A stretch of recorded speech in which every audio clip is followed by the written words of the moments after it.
A paz do Senhor, varão, a paz do Senhor, varoa. Que bom poder estar contigo aqui para mais uma videoaula no nosso canal Ministério Fábio Santos, as nossas lições bíblicas da revista CPAD 2025, primeiro trimestre. Hoje chegamos à nossa segunda lição, que tem como título Somos Cristãos. Estamos debatendo aqui um assunto que vem como tema em defesa da fé cristã, combatendo as antigas heresias que se apresentam com nova aparência. Irmãos, o estudo de hoje está uma verdadeira bênção. Então, se eu fosse você que ainda não é inscrito no canal, se inscreva no canal. A igrejinha está crescendo, daqui a pouco vamos chegar a 150 membros e Deus está trabalhando na vida das pessoas, muita gente fazendo contato.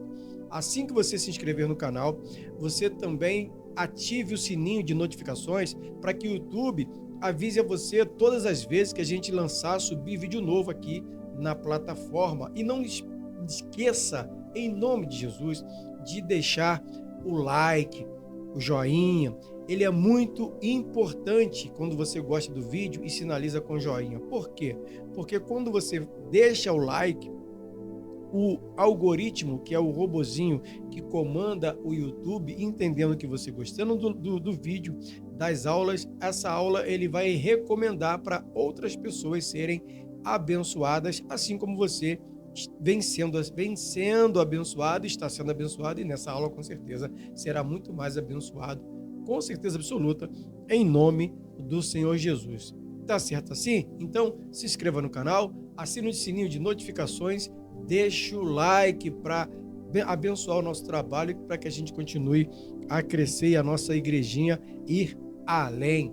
Tá certo assim? 2 minutos e meio de conversa agora. Vamos para a aula que hoje, meu amigo, minha amiga, meu aluno, minha aluna, promete. O tema da nossa segunda lição é Somos Cristãos. E já tem o texto áureo em Atos, capítulo de número 15, versículo de número 19, que vem dizendo assim: pelo que julgo que não se deve perturbar aqueles dentre os gentios que se convertam a Deus. Já é aqui uma situação. Hoje eu tô gago, estranho, né? Errando as palavras, mas vamos lá, me ajuda. Ora por mim aí, varão, ora por mim, varoa. Hoje esse versículo aqui, ele culmina muito com a verdade prática, que ela é sensacional. Olha só o que está escrito na verdade prática da nossa lição de número 2. O cristianismo é uma religião de relacionamento pessoal com Cristo ressuscitado, e não um conjunto de regras e ritos. Eu vou repetir para que fique bem gravado nas tábuas do seu coração.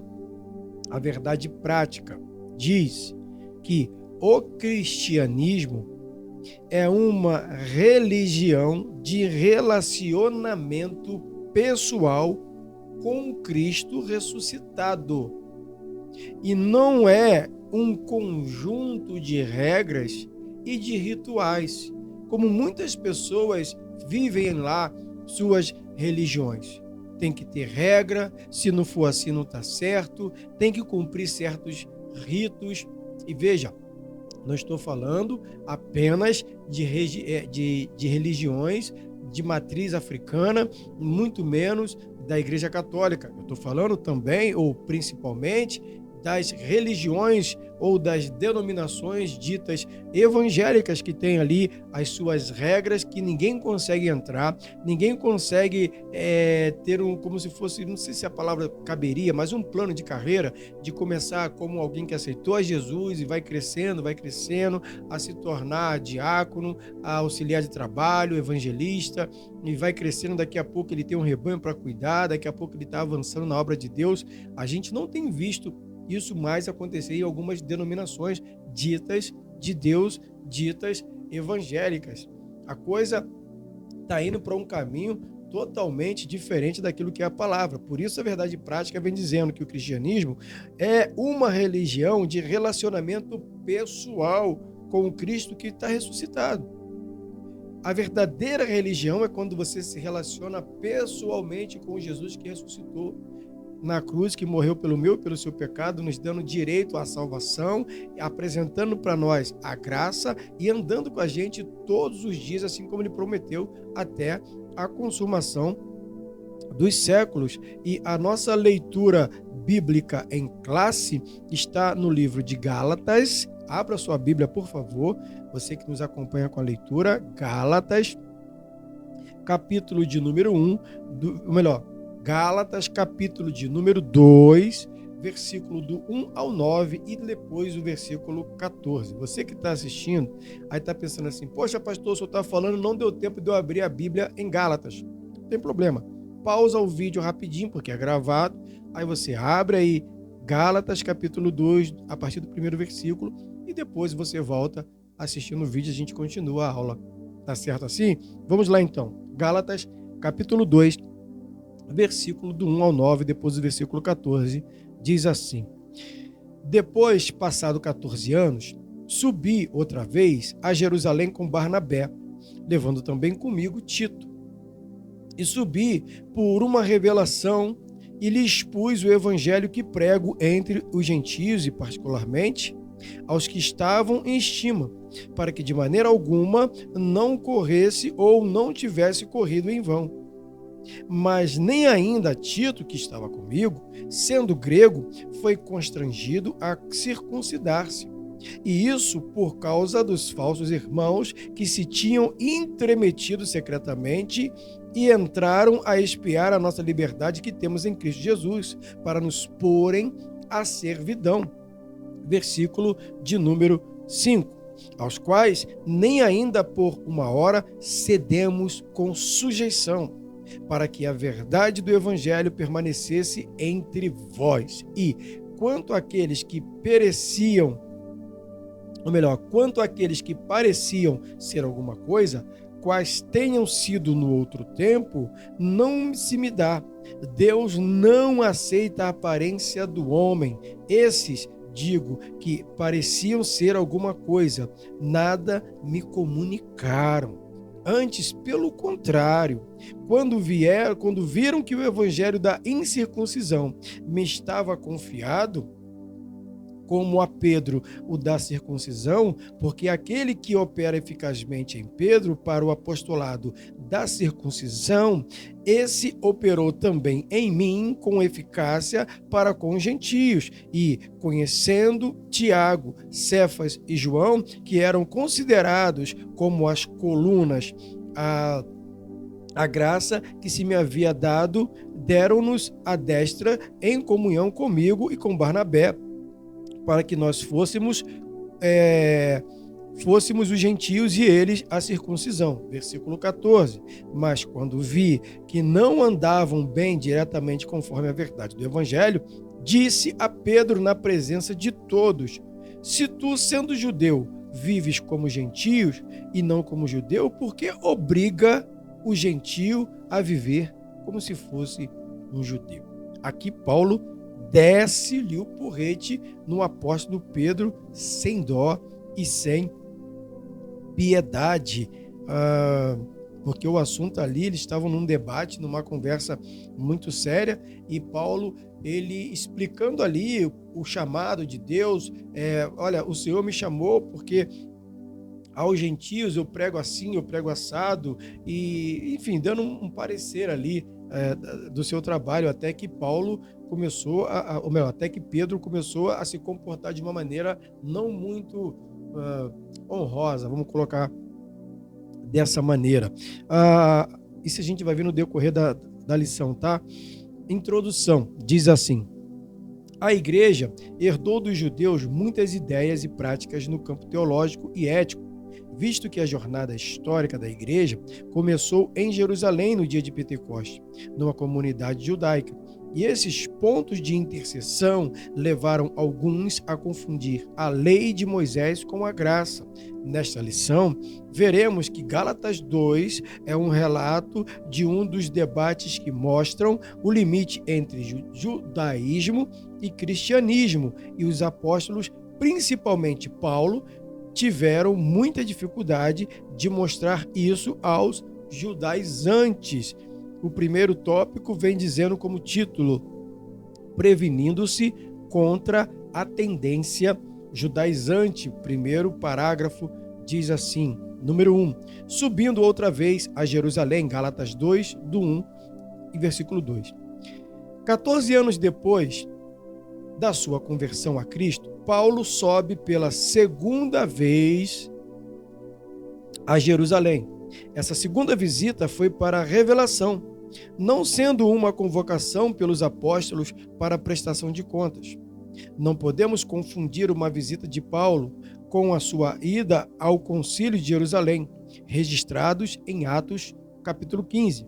Infere-se que a epístola aos Gálatas foi escrita antes do referido concílio, pois não há menção dele na carta, visto que o concílio tratou do mesmo assunto.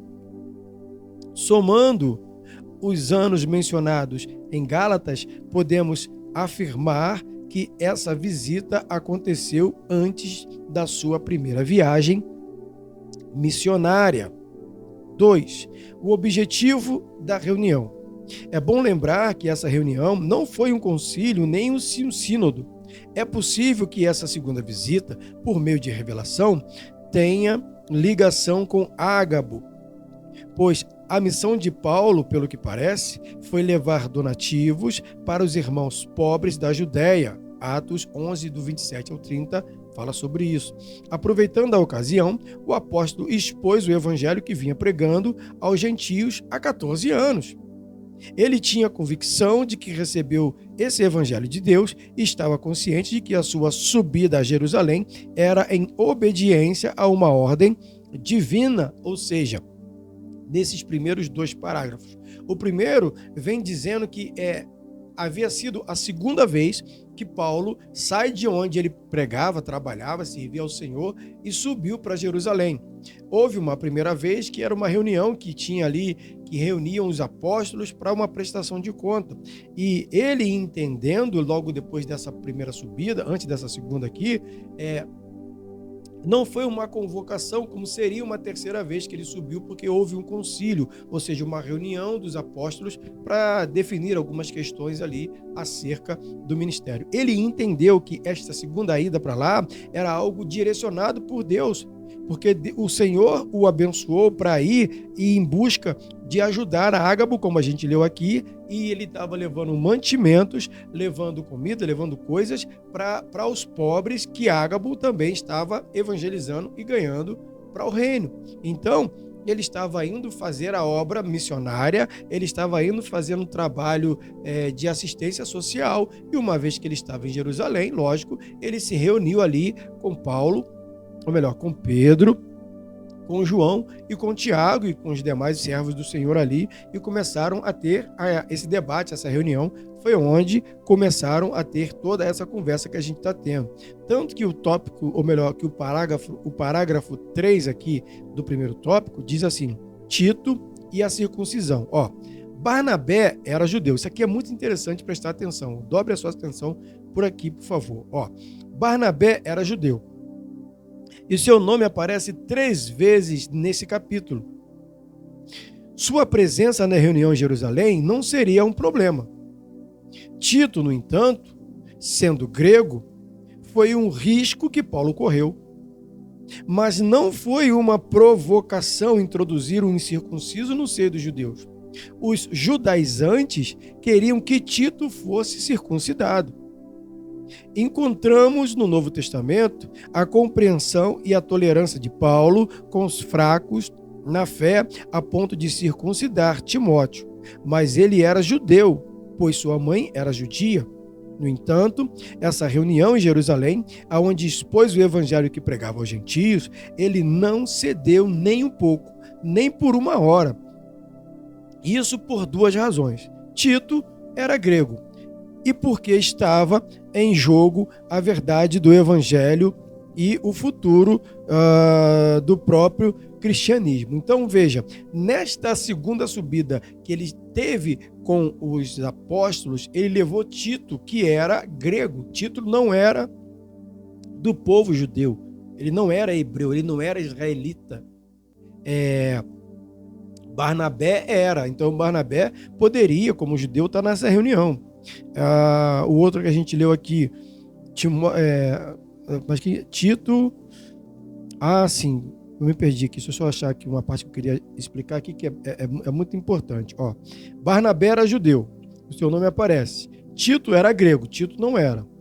Mas teve um período em que a pressão foi muito grande em cima de Paulo para que ele circuncidasse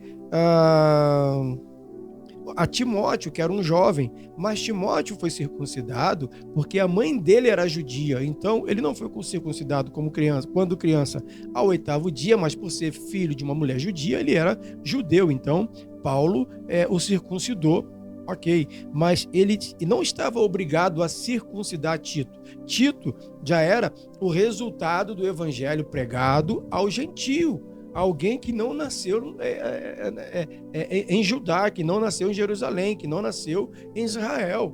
Então, ele não levou Tito com ele para essa reunião para que servisse de afronta para os apóstolos. Olha, veja como é que... Não, pelo contrário. Ele levou porque a ida dele lá não foi nada a ver com isso, de confronto ou de estar com o pessoal. E aí, os judaizantes, os judeus que estavam ali e que queriam viver muito a lei de Moisés, começaram a colocar pressão em Paulo para que Paulo circuncidasse a Tito, e Tito era grego, não precisava da circuncisão que era o corte do prepúcio. Para quem não sabe o que é circuncisão, no pênis do homem tem uma pelinha como se fosse um cabresto, o nome disso é prepúcio, e todo filho, homem judeu, ao 8º dia de nascido, é cortado esse prepúcio como sinal a Deus. E o judeu faz isso, mas Tito não precisava porque ele não era judeu.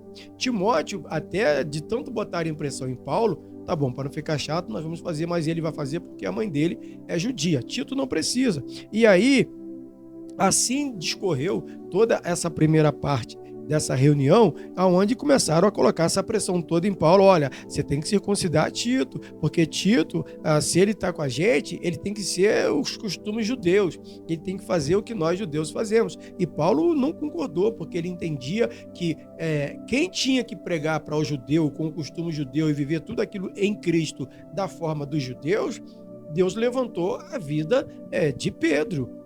Mas a vida de Paulo foi levantada por Deus para pregar aos gentios, que não é o hábito, não tem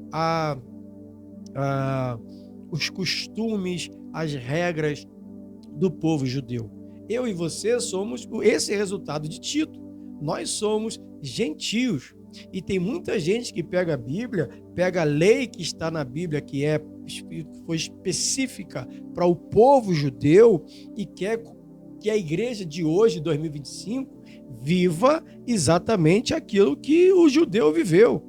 E nós não somos judeus, nós somos gentios.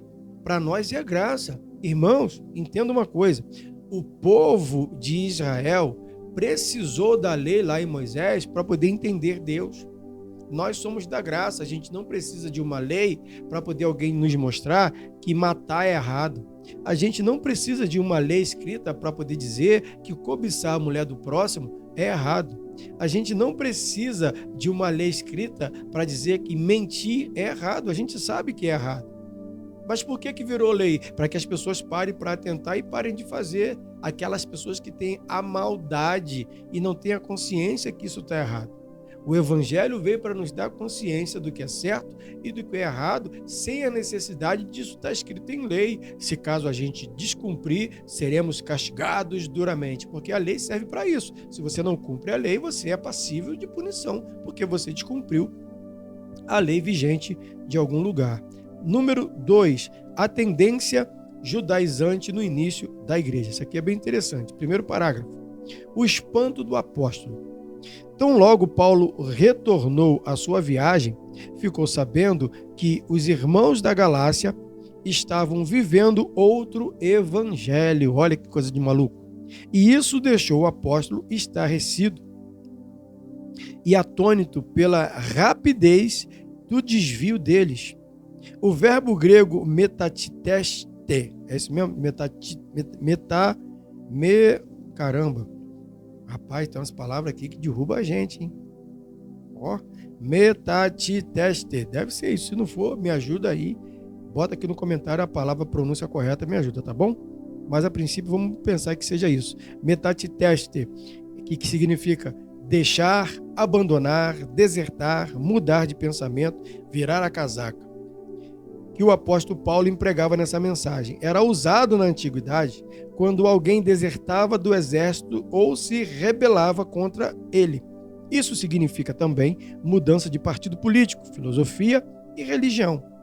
Em outras palavras, aqueles irmãos gálatas estavam abandonando a fé, desertando da fé, deixando para trás, virando a casaca, porque alguém que aproveitou que Paulo não estava na cidade e havia ido para Jerusalém e ainda levou com ele os líderes, os pastores dele ali que lideravam a igreja junto com ele, os judaizantes que não concordavam com o que Paulo pregava, eles se levantaram e na surdina começaram a despregar o que Paulo havia pregado, desensinar, se é que essa palavra existe, o que Paulo havia ensinado. Então as pessoas passaram a desviar da igreja, a sair da igreja porque alguém chegou aqui para tomar conta do culto e começou a falar uma coisa e eu comecei a acreditar na pessoa. E Paulo não falou nada disso e as pessoas começaram a desacreditar no que Paulo falou e acreditar no que outro falou. Lembra que o estudo da nossa revista é contra as heresias do passado e nos dias de hoje ainda continua acontecendo? Por que eu estou falando isso? Porque o parágrafo 2 vem dizendo assim, ó, quem eram os judaizantes? Quem eram essas pessoas ou quem foram essas pessoas que aproveitaram que Paulo não estava na igreja, que o pastor não estava na igreja, que o líder não estava na igreja, entraram e disseminaram toda uma confusão que o povo começou a desviar da igreja? Ó, o termo judaizantes vem do verbo grego iodaizó, deve ser isso, viver como judeu, adotar costumes e ritos judaicos. Aparece essa palavra uma única vez no Novo Testamento, lá em Gálatas capítulo 2, versículo 14. Eles eram os opositores de Paulo, identificados também como falsos irmãos. São reconhecidos no capítulo anterior, Gálatas 1, versículo 7, como os que apresentavam como enviados por Jerusalém, a igreja mãe. Na verdade, esses homens saíram de Jerusalém por sua própria conta. Misericórdia. Tiago negou formalmente as declarações deles, dizendo que não os havia enviado. Eram legalistas dentre os judeus e por isso chamados judaizantes. Esses judeus convertidos ao Senhor Jesus, ensinavam que os gentios deveriam observar a lei de Moisés como condição para a salvação. E aí, você imagina, o gentio se converte. Paulo ensina para os camaradas que, Paulo sendo judeu, que eles não precisavam de maneira alguma ter que viver aquilo que a lei do judeu empregava. Então, eles eram gentios, eles poderiam viver a graça, eles tinham o direito a viver a graça, e a graça estava liberada para eles ali, e Paulo explicando sobre a graça, ok, ponto. Paulo vira as costas, uns camaradas que se disseram enviados pela igreja mãe lá de Jerusalém. E aí, Tiago foi perguntado sobre isso e falou assim, eu não mandei ninguém para ir, não. Os caras foram por conta própria, com o dinheiro do bolso deles, para arrumar confusão. Porque esses caras não concordavam com a unção que estava na vida do apóstolo Paulo. Quem eram os judaizantes? Meus irmãos, olha o que Jesus está nos ensinando nesse estudo.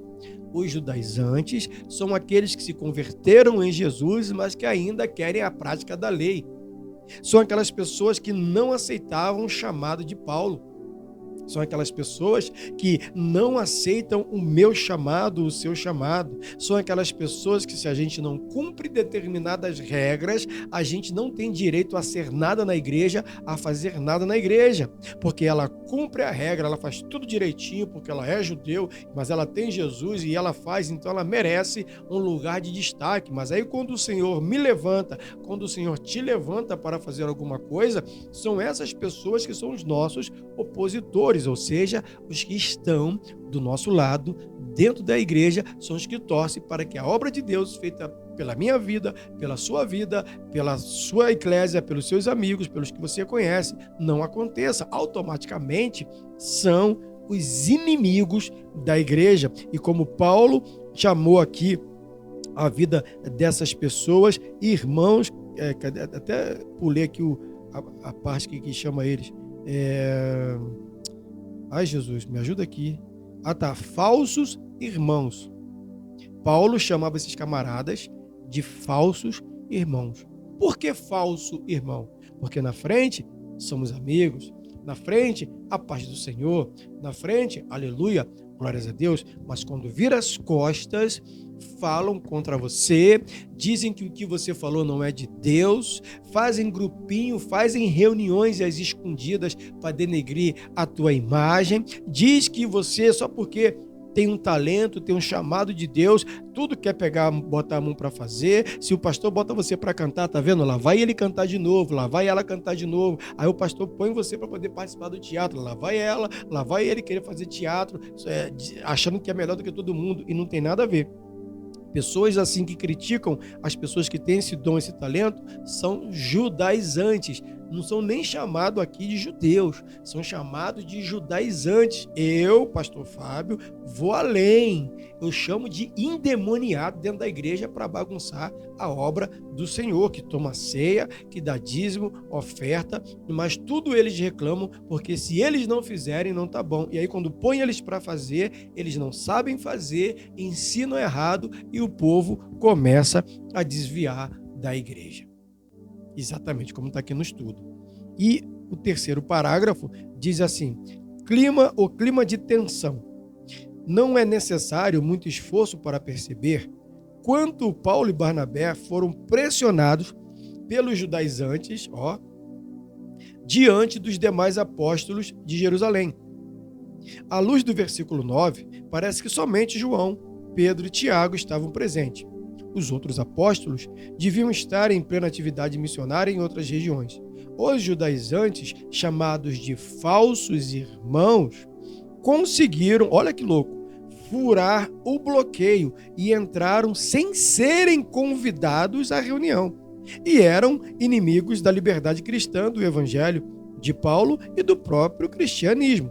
O pior de tudo é que estas pessoas estavam infiltradas, olha que endemoniada, na igreja e conseguiam até entrar em reuniões apostólicas. Essas pessoas estavam infiltradas na igreja, mandadas pelo cão, e elas conseguiam de alguma maneira, com alguma forma, participar de reunião de liderança.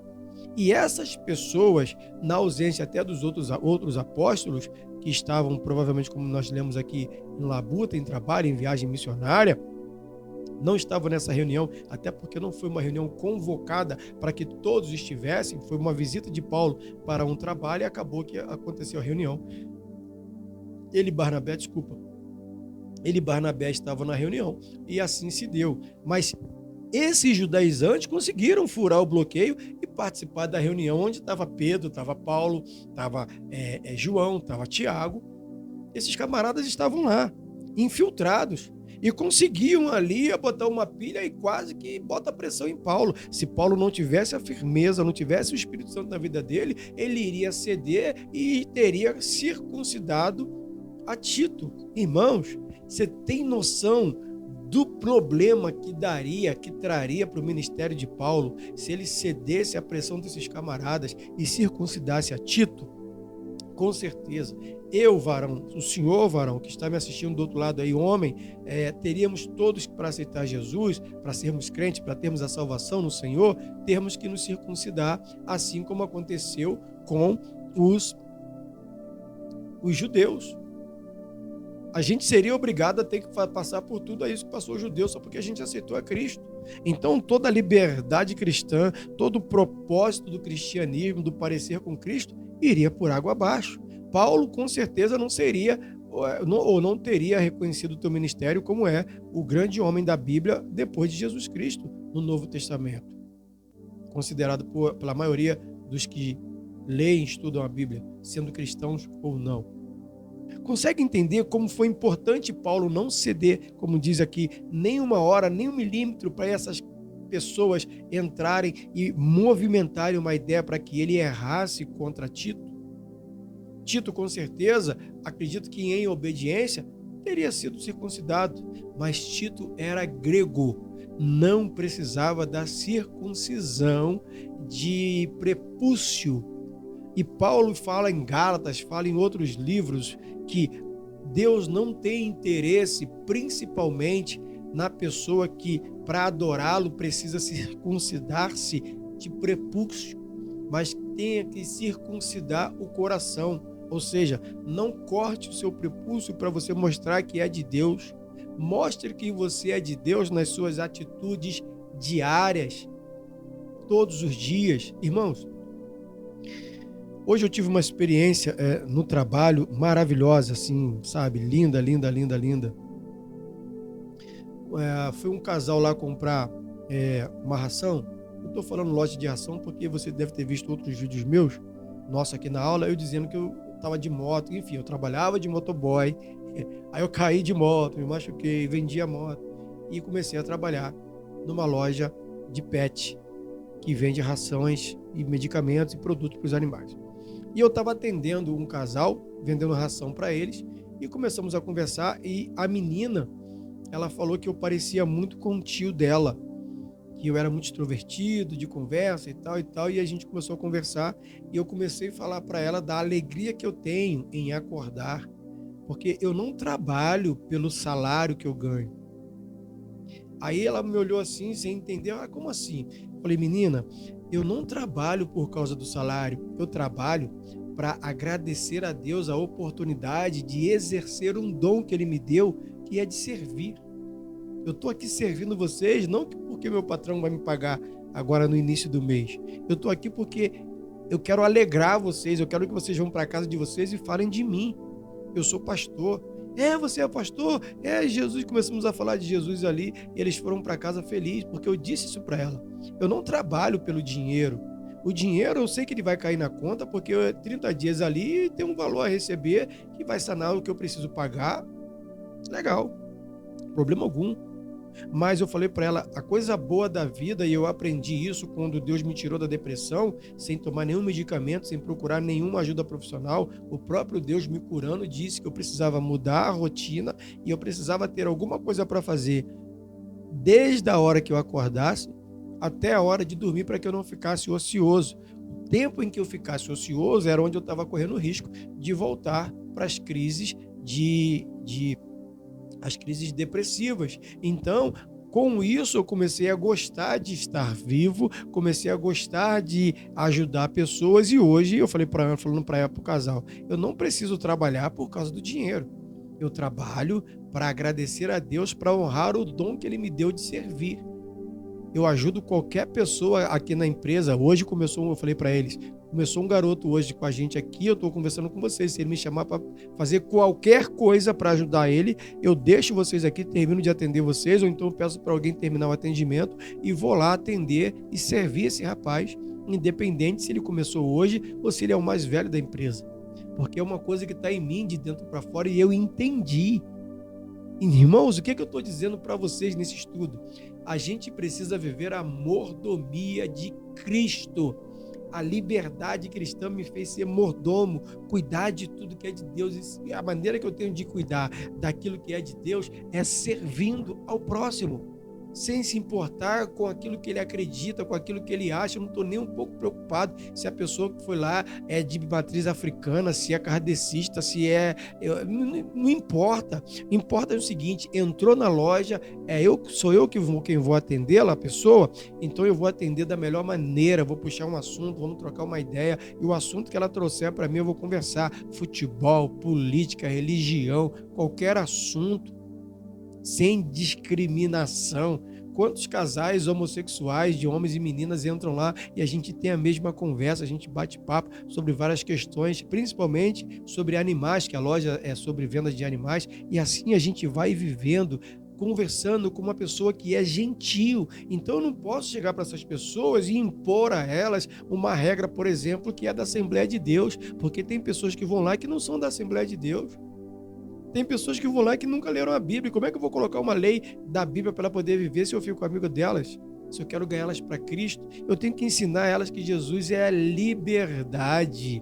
Liberdade essa que me permite errar e consertar o erro que eu cometi. Veja, não é viver errando, não é viver pecando. Me entendam, sejamos maduros. Mas Jesus, ele é tão maravilhoso que ele não permite essas coisas nos abater. Ele oferece rapidamente o perdão e o recomeço. Deu para entender? Eu fiquei tão empolgado aqui que eu esqueci até de ler a sinopse 1. Mas aqui no 2, a sinopse 2 diz: os judaizantes eram inimigos da liberdade cristã, do evangelho, de Paulo e do próprio cristianismo. Ou seja, você consegue identificar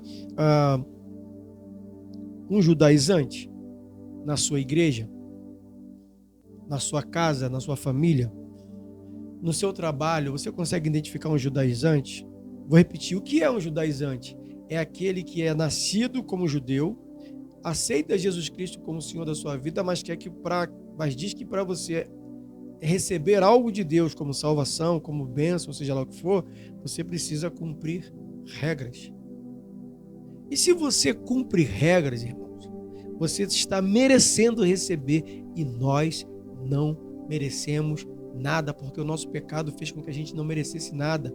O nosso pecado só fez com que Jesus morresse na cruz e oferecesse para nós a graça, que é um favor, é algo maravilhoso que ele faz na nossa vida todos os dias, sem que a gente mereça. Eu, por exemplo, não merecia estar trabalhando, eu não merecia acordar e ter essa alegria de viver como eu tenho hoje, porque o meu pecado me afastou de Deus e eu errei tanto que eu merecia coisas muito piores, merecia.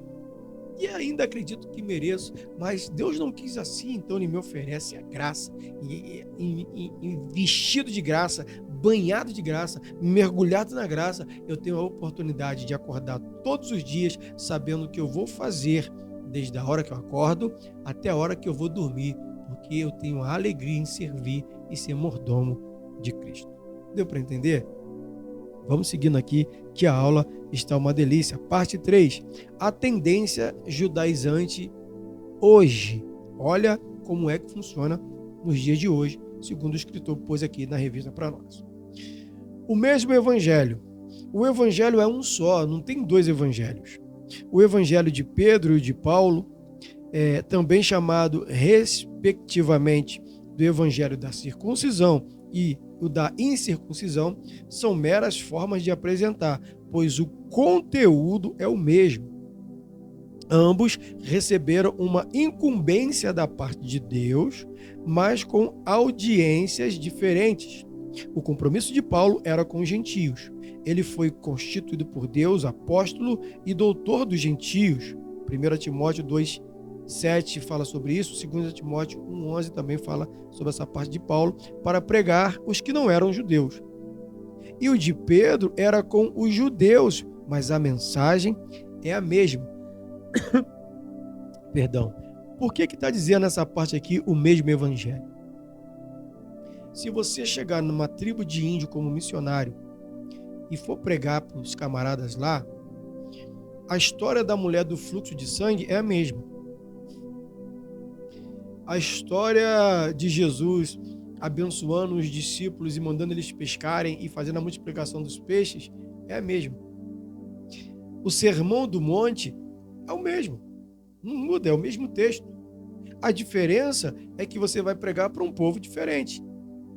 Então você vai falar das maravilhas de que foi aquela pesca maravilhosa, você vai falar da maravilha que foi o Sermão do Monte, você vai falar de todas as maravilhas que estão ali, que Jesus disse. Mas você não pode pegar a lei ou a regra, por exemplo, tá? Assembleana, de estar de terno, de estar de gravata, e querer que o índio faça isso. E dizer que o índio, olha, é imoral você andar nu, se andar nu é a cultura dos caras.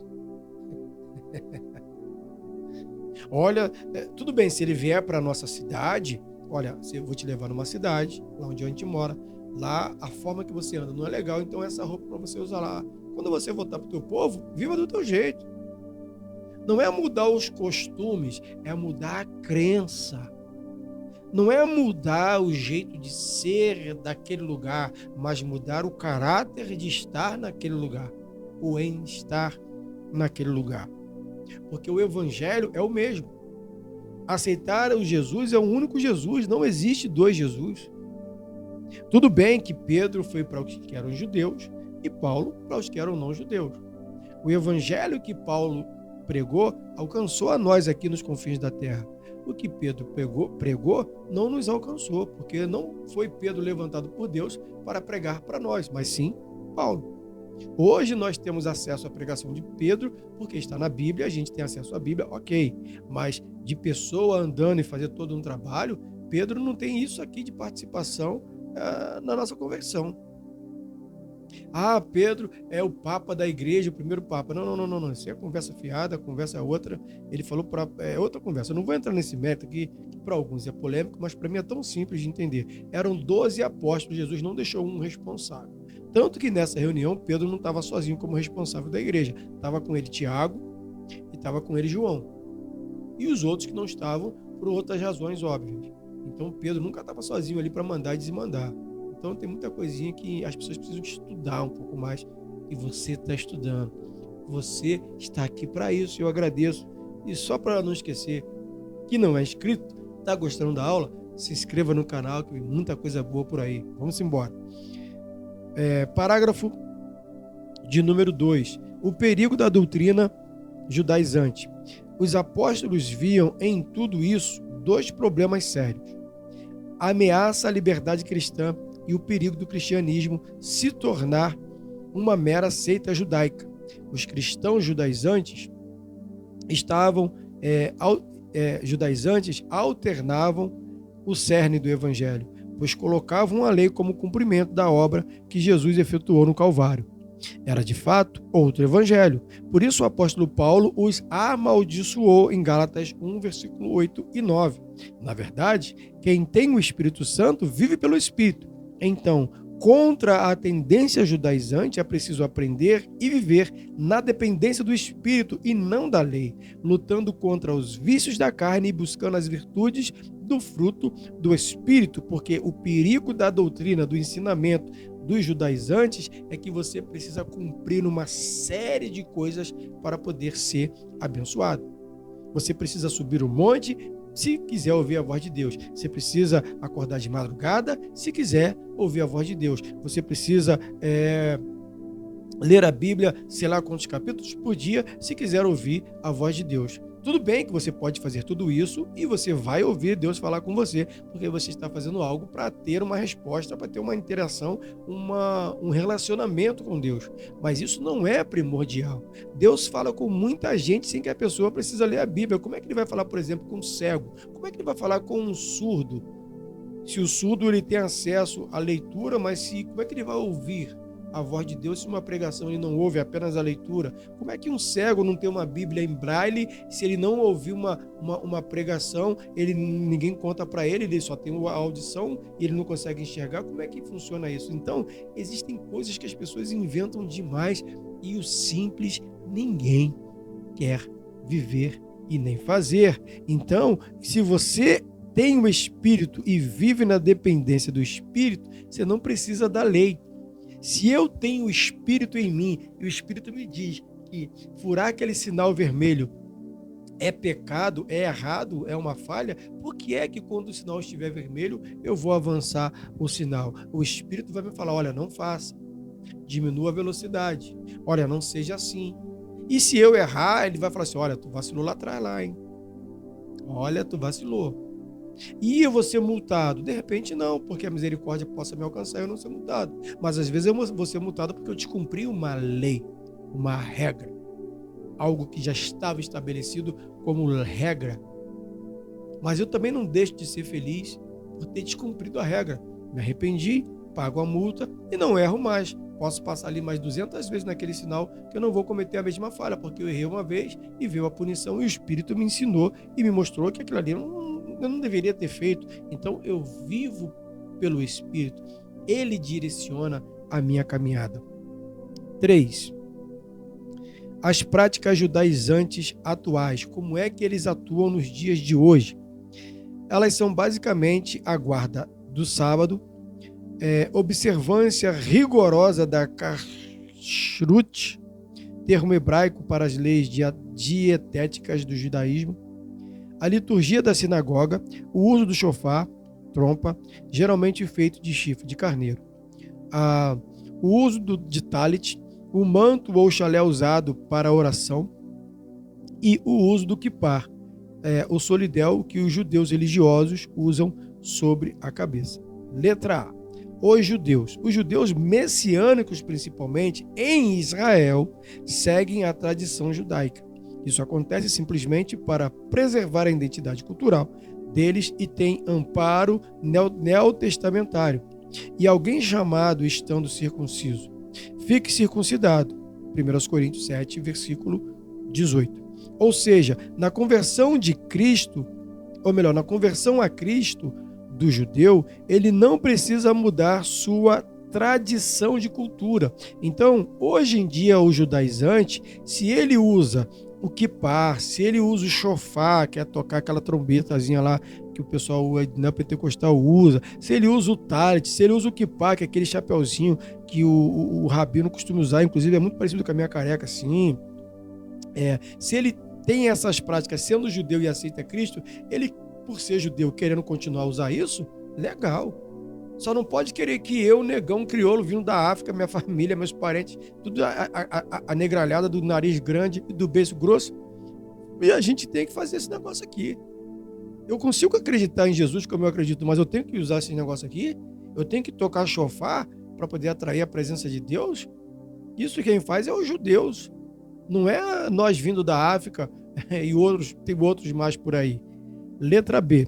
Os não-judeus. Da mesma forma, primeiro falou qual é a prática do judeu, né?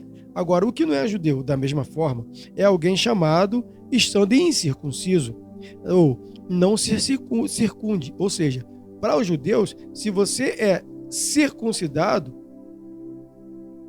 não precisa se preocupar com a incircuncisão. Agora, você que não é circuncidado, não precisa ter que circuncidar, cortar o prepúcio. Ou seja, ele não precisa se judaizar. Se você não é judaizante, você não precisa se judaizar para poder pertencer. É erro o não-judeu adotar práticas judaicas na liturgia e no dia a dia para imitar o judaísmo.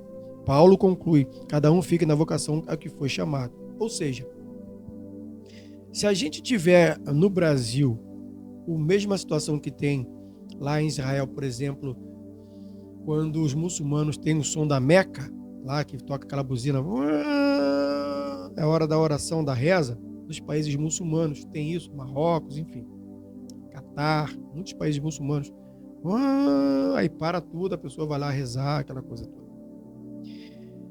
Se eles se convertem a Cristo e tocar, eles quiserem rezar, é problema deles, é a cultura deles para lá. A minha cultura, de onde eu fui nascido, a gente anda de pé descalço. A gente joga bola no meio da rua, se preciso for. A gente vai à praia, a gente vai à feira. Tem gente que, querendo ou não, gente que critica, outros não. Tem passarinho, eu não tenho. Mas tem gente que tem passarinho e é crente e gosta de ter passarinho. Eu conheço vários pastores que gostam e muito de passarinho. Outros gostam e muito de pescar. Outros gostam de ir para um restaurante. outros na sua cultura familiar, ele reúne a família no final de ano, outros já nem gostam tanto. Então cada um vive do jeito, mas o importante é viver para Cristo e não pecar. Hábitos e maneiras de cultura de viver do seu lugar não podem ser traduzidas em pecado, que aí sim é vacilo. Agora, se não for pecado, fique em paz, irmão. Vai adorar Jesus e vai ser feliz. Agora, não queira que alguém seja feliz da maneira que você está sendo feliz. Irmãos, eu sou feliz. Eu não ensino a maneira de você ser feliz copiando a minha maneira de ser feliz. O que eu passo para você é como eu agrado ou tento agradar a Deus servindo a Deus, para que você sirva a Deus pelo menos próximo da maneira que eu faço, ou melhor do que eu, para eu aprender com você de como agradar a Deus. Agora, existem pormenores na minha vida que eu não posso colocar aqui que você vai fazer e não vai encaixar contigo. Existem detalhes da minha vida sendo pastor que tem um montão de gente que me critica por eu fazer. Se eu comentar aqui, eu sou jogado fora, não sou nem cancelado, eu sou cortado a cabeça, porque é coisa minha, é hábito que é da minha família, outros hábitos é pelo fato de nós do Rio de Janeiro, do estado do Rio de Janeiro, termos uma maneira de nos comportar, de falar, de brincar, coisa que gente de outros estados não são muito assim. Então a gente tem toda essa mecânica na nossa vida, mas detalhe, não é pecado. Se for pecado, o Espírito Santo nos repreende e a gente para com aquela prática, se a gente quiser ter salvação em Cristo e ter vida com Ele. Consegue entender, irmãos? Como às vezes é simples? E aí os judaizantes são os que se metem na nossa vida para dizer que o que a gente está fazendo não é certo. Aí você vai perguntar para ela, e você o que você está fazendo? Ela vai apresentar um plano de regras, tudo certinho. Mas ela não ama. Eu conheço muitas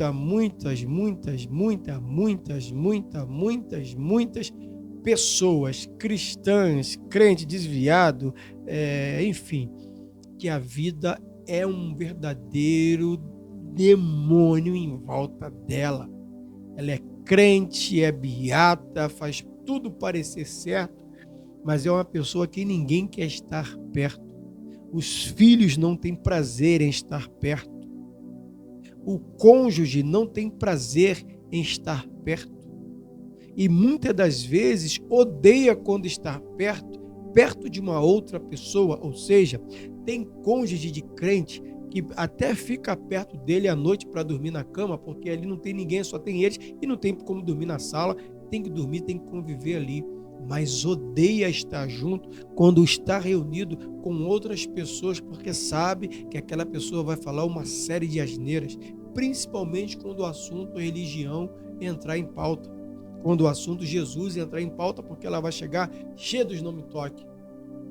Olha, eu lidero aquilo na igreja, eu sou responsável pelo ciclo de oração, eu sou responsável pelo cantor, eu sou responsável pelo louvor da igreja, eu sou responsável, é eu que lidero, e porque tem que ser assim, porque a obra de Deus não pode ser feita de qualquer maneira.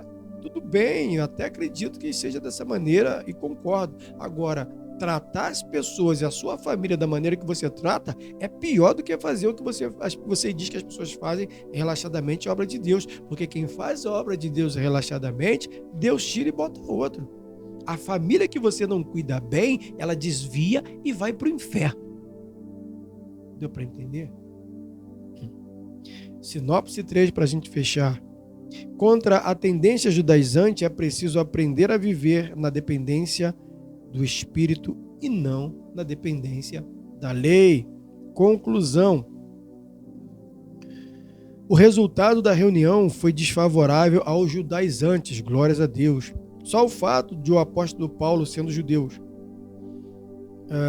concordarem com a explicação sobre a especialidade de cada grupo dada por Paulo já apontava o engano desses legalistas sobre a obra salvífica em Cristo. Esse resultado serviu tanto para os Gálatas como a todo o cristianismo nesses mais de 20 séculos de história. Assim, a diferença entre judeus messiânicos e os cristãos judaizantes atuais é que os judeus estão preservando a cultura hereditária que aprenderam de família e do seu povo, Já os judaizantes colocando remendo novo em pano velho. Misericórdia. Aleluia. Que alegria ter tido você comigo nesses 55 minutos aproximadamente de aula. Para você que não é inscrito, se inscreva no canal. É a nossa oferta. Aqui a gente não pede dinheiro não, tá? Eu não peço dinheiro, a gente não fala de fofoca de outra igreja, a gente não fala aqui de escândalo de crente, não é o intuito do nosso canal. Aqui é só ensinar a palavra e pela palavra o máximo que acontece, dependendo de uma explicação ou outra, é tocar num assunto ou outro como exemplo, mas manter o máximo possível ensinando a palavra de Deus, que é o que eu acredito. Mas aí o seu canal não vai crescer, não vai ter tantas pessoas, mas eu prefiro que ele fique pequeno, falando a verdade, do que ele explodir e eu ganhar dinheiro com isso, falando do escândalo do crente, apontando a nudez do irmão e cada um vivendo lá no seu quadrado. Não é a nossa. Mas se você quer trazer uma oferta de amor para o nosso ministério, se inscreva no nosso canal, apresenta os nossos vídeos para os seus amigos, deixa o like, assina o sininho de notificação. Vocês estão vendo o cenário aqui atrás? Às vezes eu ainda quero colocar uma parede verde aqui para ficar mais bonitinho, para não ficar tantos defeitos como tem ficado aqui. Eu quero colocar um sistema de slide, mas eu estou pedindo a Deus, orando a Deus e conto com as suas orações para que Ele me dê condições financeiras da gente bancar isso, que é um pouquinho de dinheiro que ainda eu não tenho, mas estou me organizando para o Senhor nos abençoar.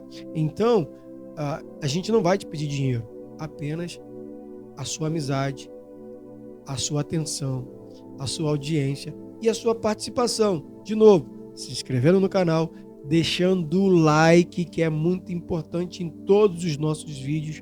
Assim você manda um sinal para o robozinho do YouTube, o algoritmo, para ele mandar esse vídeo para outras pessoas serem abençoadas, assim como você está sendo abençoado e foi abençoado nesse vídeo. Tá certo assim? Que o Senhor te abençoe muitíssimo. Nos encontramos na aula próxima de número 3, que Deus nos abençoe e detalhe, somos cristãos, é o título dessa aula, hein? Não somos judaizantes. Que o Senhor te abençoe em nome de Jesus e até o próximo vídeo.